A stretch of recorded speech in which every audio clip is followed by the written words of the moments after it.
आज अपना भजन का क्रम भी है। दयानंद राय जी का बढ़िया भजन है एक।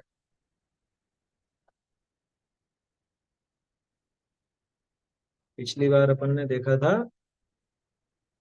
जानत क्यों नहीं रहे नर आत्म ज्ञानी, ये देखा था अपन, है ना। हाँ, इस बार ये अच्छा भजन, छोटा ही है और सरल भी है। जानो धन्य सो धीर भी। बोलते हैं पहले, फिर इसको समझेंगे। जानो धन्य सो धीर वीरा। जानो धन्य सो धीर वीरा। मदन सो सुभट जिन चटक दे पटकियो। मदन सो सुभट जिन चटक दे पटकियो। जानो धन्य सो धीर वीरा। पांच इंद्री कटक झटक सब वश कर्यो। पांच इंद्री कटक झटक सब वश कर्यो। पटक मन भूप कीनो जंजीरा। जानो धन्य सो धीर वीरा। जानो धन्य सो धीर वीरा। आस रंचन नहीं पास कंचन नहीं। आस रंचन नहीं पास कंचन नहीं। आप सुख सुखी गुण गण गंभीरा। धन्य सो धीर वीरा।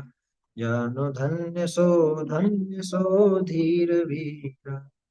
कहत ध्यानत सही तरन तारन वही। कहत ध्यानत सही तरन तारन वही। सुमर लय संत भव उदधि तीरा। जानो धन्य सो धीर वीरा।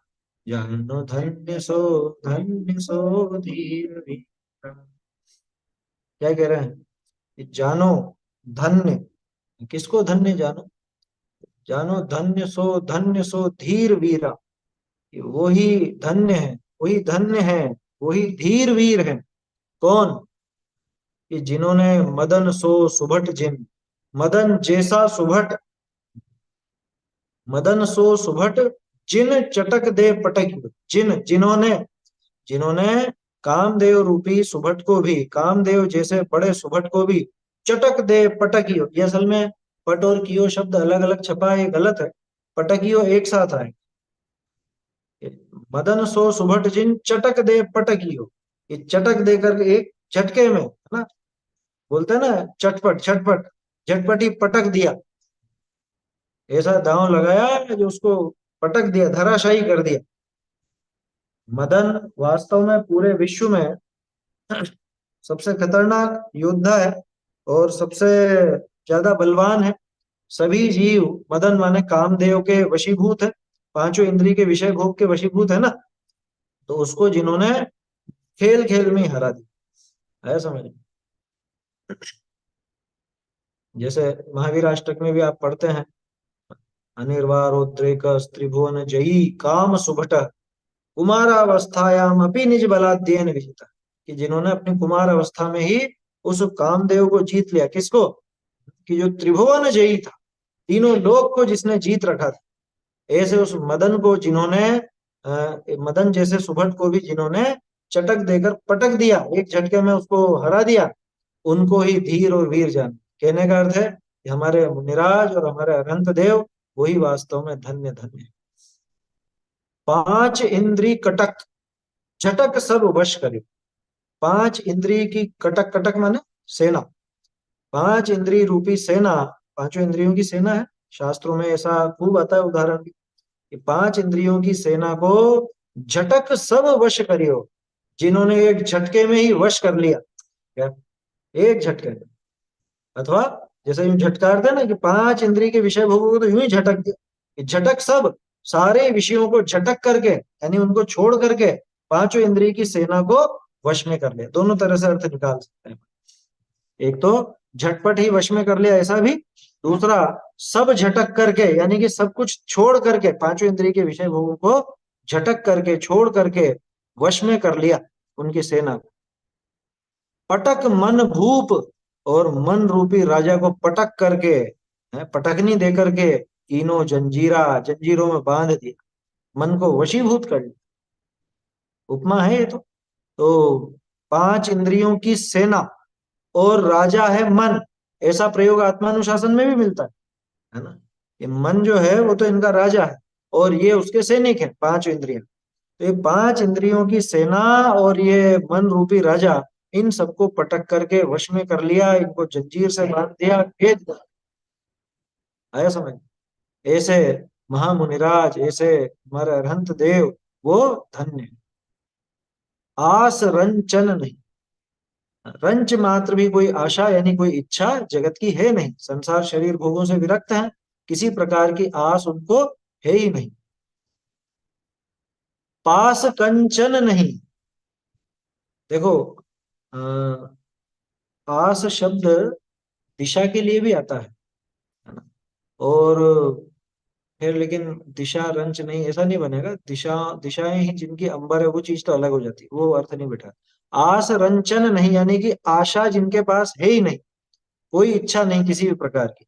पास कंचन नहीं, और पास में न तो कोई कंचन है न कामिनी है, मतलब सोना चांदी इत्यादि कुछ नहीं है, और भी कोई परिजन आदि कुछ नहीं। पास कंचन नहीं, कोई धन आदि साथ में नहीं रखते, फिर सुखी कैसे रहते हैं?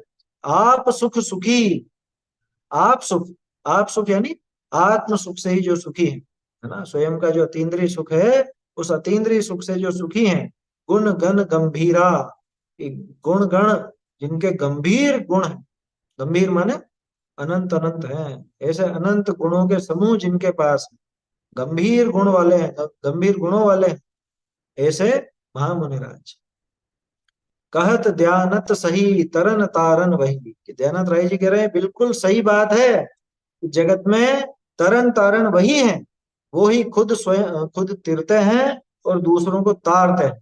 जगत में और कोई तारने वाला नहीं है, क्या स्वयं तिरे। भजन में बोलते भी तो है, आप तिरे औरन तिरवावे। तो स्वयं भी तिरते हैं और दूसरों को तिराते भी हैं, ऐसे वो महामुनिराज ही। सुमर ले संत भव उदधि तीरा, सुमर ले संत, हे सज्जन पुरुष, तू सुमर ले, उनका स्मरण कर ले, अथवा सुमर ले संत, उन संतों का, उन मुनिराजों का तू स्मरण कर ले, तो तेरे भव भव उदधि का यानी संसार रूपी समुद्र का तीर आ जाए। भव उदधि तीरा, ये संसार समुद्र का तीर तुझे मिल जाए, किनारा तुझको मिल जाए। जानो धन्य सो धीर वीरा, है ना। मुनिराज का गुणगान है, मुनिराज का भी ले सकते हो और अरहंत देव का भी। अंतिम पंक्ति से मुनिराज का ही ज्यादा उचित बैठता है। सुमर ले संत, उन संतों का तू स्मरण कर ले, उनके स्वरूप का स्मरण कर ले, उन्होंने जो बातें बताई है उसका स्मरण कर ले, तेरे इस भव समुद्र का तीर आ जाएगा, किनारा आ जाएगा, तेरी ये भटकन मिट जाएगी। तो ऐसे महामुनि राजों को नमस्कार पूर्वक, और उनका उनका जो बताया हुआ मार्ग है, उस मार्ग पर हम चलें, तो हम भी जल्द से जल्द मुक्ति को प्राप्त हो सकते हैं। ऐसा सुंदर भजन।